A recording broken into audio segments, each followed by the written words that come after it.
चलो लगाओ, हेडिंग लगाओ, वो लगा दिया था heading, charge against profit versus appropriation of profit. तो लिखो आप, सबसे पहले लिखना आप, charge against profit means,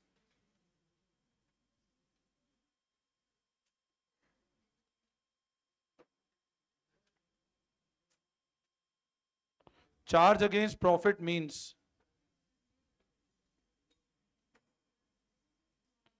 charge against profit means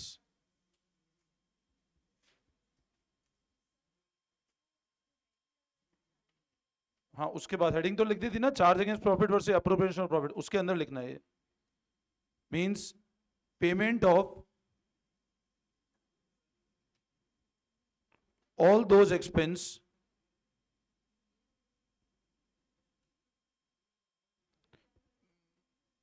payment of all those expenses which have to be made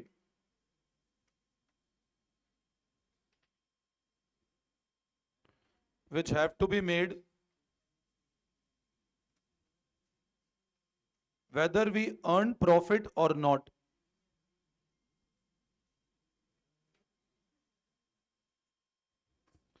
whether we earn profit or not। मतलब देखो ध्यान देना, चार्ज का मतलब क्या होता है, सब लोग इधर ध्यान दो। चार्ज का मतलब मैंने आपको लास्ट क्लास में बताया था, payment of all those expenses which have to be made whether we earn profit or not। मतलब भले ही हम प्रॉफिट कमाएं या नहीं कमाएं, हमको वो चीज करना ही पड़ेगा। ठीक है, फिर लिखो आप, the charge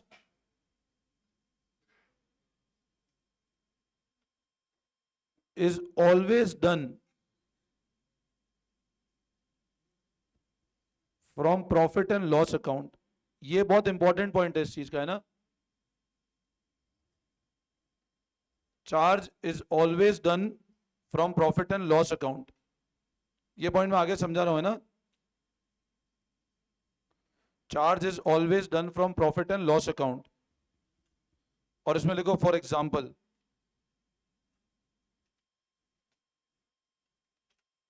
rent, interest on loan, rent comma interest on loan, salary to employ,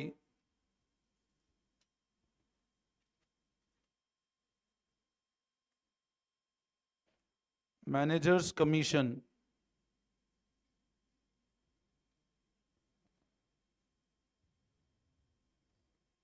rent, interest on loan, salary to employ, managers commission. इसमें और भी लिखना, रेंट टू पार्टनर, क्योंकि यहां बच्चे काफी बार गलती कर देते हैं ना, रेंट टू पार्टनर,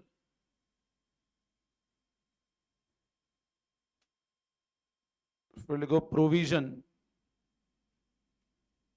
ये सब किसके एग्जाम्पल है बेटा, चार्ज के। These all are example of charge against profit. Rent हो गया, interest on loan, salary to employ, managers commission, rent to partner, provision, these all are example of charge against profit. फिर लिखो आप next line में, even if the firm is in loss, भले firm किस में चली जाए, लॉस में आ जाए, charge will always be done. Charge तो हमेशा करेंगे इसी, है ना, क्योंकि ये फर्म का क्या, एक तरह से फिक्स एक्सपेंस है। This is the fix expense of the firm.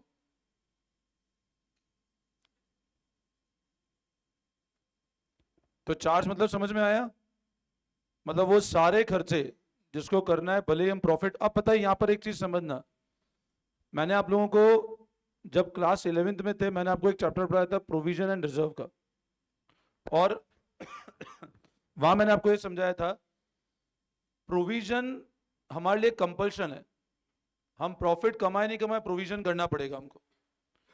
तो प्रोविजन का नेचर क्या होता है बेटा, चार्ज। बट रिजर्व बनाना, रिजर्व अपन अपने पास चॉइस है, रिजर्व तभी बनेगा जब फर्म के पास क्या होंगे, प्रॉफिट। तो रिजर्व बनाना क्या है, अप्रोप्रिएशन। ठीक है, अब पहले एक बार आप एक बेसिक थ्योरी लिख दो, फिर मैं आपको हिंदी इंग्लिश करके लिखा दूंगा, तो आपको बाद में समझ में आ जाएगा। क्योंकि क्या होगा, धीरे धीरे वरना सब चीज भूल जाते हैं। तो एक बार तो ये थ्योरी एग्जाम में आए तो उसके पॉइंट ऑफ व्यू से, फिर आपको मैं हिंदी इंग्लिश से आपके लैंग्वेज में भी लिखा देता हूँ एक बार, ठीक है ना। फिर लिखो आप रिजर्व, लिखो आप द रिजर्व अगेंस्ट प्रॉफिट, नहीं sorry, appropriation of profit, sorry, लिखो appropriation of profit.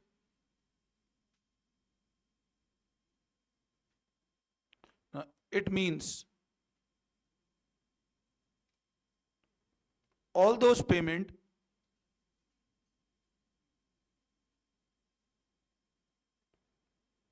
which have to be done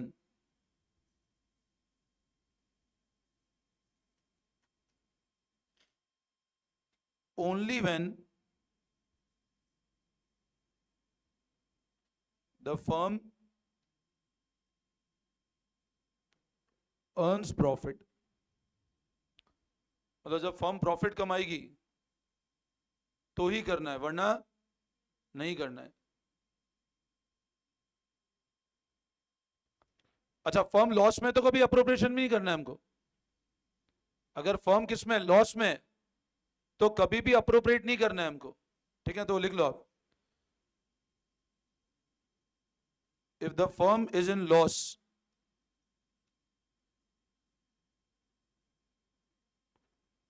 appropriation need not be done, तो उस केस में आपको अप्रोप्रिएशन नहीं करना है।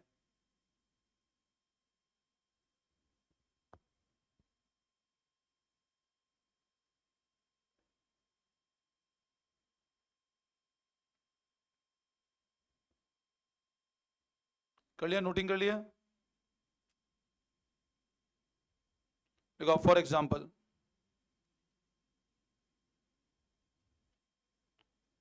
ये नोटिंग कर लिया पूरा। लिखो फॉर एग्जांपल, लिखो for example, partner salary,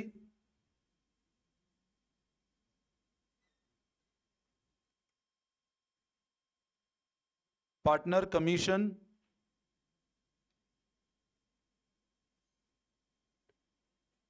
interest on capital,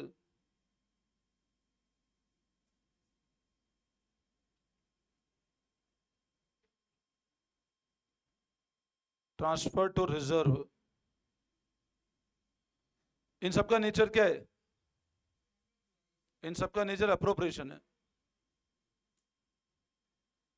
partner की salary, interest on capital, these all are in the nature of appropriation. और लिखो नेक्स्ट लाइन में, इंटरेस्ट ऑन,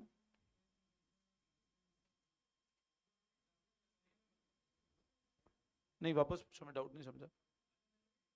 अलग अलग है ना, इंटरेस्ट ऑन कैपिटल अलग है, ट्रांसफर टू रिजर्व अलग है। It is always done from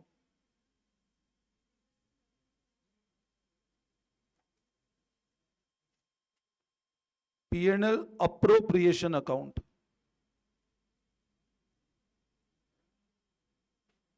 It is always done from P&L appropriation account. बोलो, आई बात समझ में? Any doubt? तो चार्ज का मतलब क्लियर है पूरा? चार्ज का मतलब क्या होता है बताओ, फिर से ध्यान दो। वो सारे पेमेंट जिनको करना क्या है हमारे लिए, भले ही हम प्रॉफिट कमाएं या, अच्छा, चार्ज हमेशा कहां से किया जाएगा? चार्ज हमेशा कहां से किया जाएगा बोलो? P&L से। और अप्रोप्रिएशन बोलो, अप्रोप्रिएशन प्रोविजन बनाना क्या है? रिजर्व बनाना, पार्टनर को रेंट देना, चार्ज, भले ही पार्टनर को जा रहा है तो भी चार्ज है। Interest on capital, interest on loan, अब interest on loan to partner, charge. समझ में आया? तो चार्ज हमको तभी करना है, चार्ज आपको हमेशा करना है भले ही प्रॉफिट हो नहीं हो। अब क्या होता है जैसे समझो, अज्यूम करो फर्म के पास में प्रॉफिट था 2000 रुपए का, ए और बी दो पार्टनर्स थे, प्रॉफिट शेयर कर रहे थे 2:1 में। प्लीज आप ध्यान से समझना इस पॉइंट को। फर्म के पास प्रॉफिट था 2,000 रुपए का, ए और बी प्रॉफिट किस रेशियो में शेयर कर रहे थे, और फर्म को रेंट देना था 5,000 रुपए। अब मेरे को एक बात बताओ, प्रॉफिट कितना था? सबसे पहले बताओ रेंट का नेचर क्या है? एक्सपेंस है। बट अब एक्सपेंस के बाद देखो, चार्ज और अप्रोप्रिएशन दोनों एक्सपेंस की बात ही कर रहे हैं। चार्ज भी एक्सपेंस है, अप्रोप्रिएशन भी एक्सपेंस है, रेवेन्यू तो होगा ही नहीं कभी भी। भाई रेवेन्यू में कैसे चार्ज होगा? चार्ज और अप्रोप्रिएशन बात हमेशा एक्सपेंस कर रहे हैं। लेकिन आप मेरे को बताओ, प्रॉफिट 2,000 था, रेंट कितना था? बोलो कितने का लॉस हुआ? आप बोलोगे सर 3,000 का क्या हो गया हमको। अब है ना, आप मेरे को एक बात बताओ, ये लॉस कौन बियर करेंगे? कौन बियर करेंगे बोलो? तो अब मेरे को एक बात बताओ, जब लॉस हुआ तो लॉस कैपिटल को बढ़ाएगा या कैपिटल को कम करेगा? और कैपिटल को कम करने के लिए क्या करना पड़ता है हमको? इधर ध्यान दो। ठीक है, देखो अब मेरी बात समझो, प्रॉफिट कितना था बोलो, रेंट कितना था? 5,000। तो लिखो आप लोग कॉपी में, लिखो फॉर एग्जाम्पल, लिखो आप फॉर एग्जाम्पल, नोट करो फटाफट।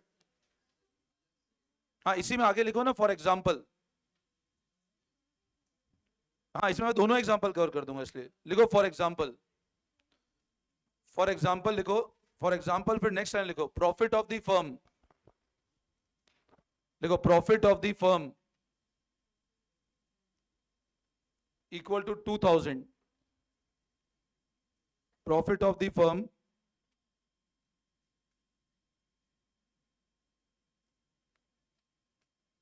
₹2,000, ऐसे लिखना। फिर नेक्स्ट लाइन लिखो profit of the firm 2,000, next line लिखो रेंट,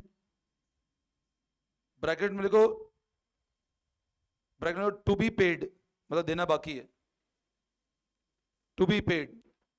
जहां 2,000 रुपए लिखा उसके नीचे लिखना 5,000 रुपीज। क्या लिख रहा है पता नहीं, कॉपी नहीं लाया। अरे यार तो आदमी जबरदस्त है, पता है, जो पढ़ा रहा हूँ वो करता नहीं है ना, कुछ और पढ़ रहा है। Profit 2,000, rent 5,000। अब नेक्स्ट लाइन लिखो लॉस, लॉस 3,000। अब समझे बात को, प्रॉफिट 2,000 है, रेंट कितना है, कितने का लॉस हुआ? 3,000 का। क्लियर है? अब लिखो नेक्स्ट लाइन, एक लाइन छोड़ के लिखो the above loss, the above loss, the above loss will be borne by,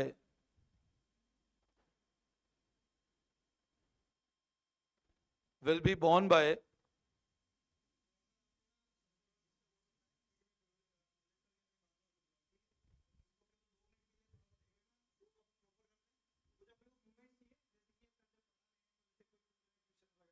चलो लिखो, लिखो फटाफट, फटाफट लिखो, लिखो अब the above loss 3,000 will be borne by A and B।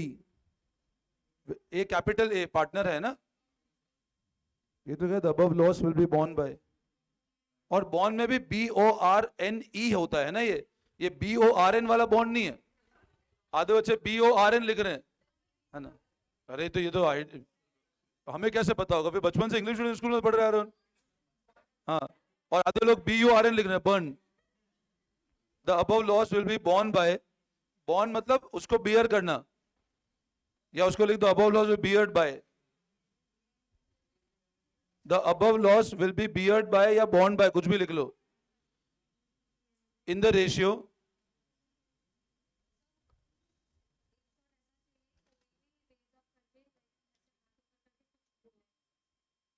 कोई बोल दो भाई, रितेश तो बोल दे।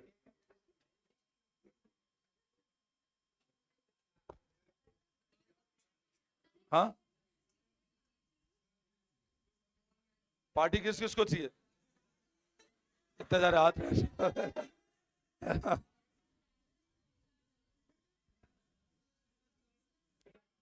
हाँ, मैं पूछा ना पार्टी का, तो सर वाह,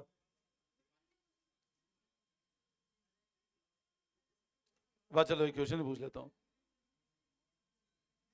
बताओ बियर्ड की स्पेलिंग क्या है? बियर्ड की स्पेलिंग क्या है? हाँ, बियर की स्पेलिंग क्या है? पूरा BEER। हाँ, क्या स्पेलिंग है बोलो? BEAR या BEER? हाँ हाँ, वो गिटार थोड़ा मंगवा लो सर।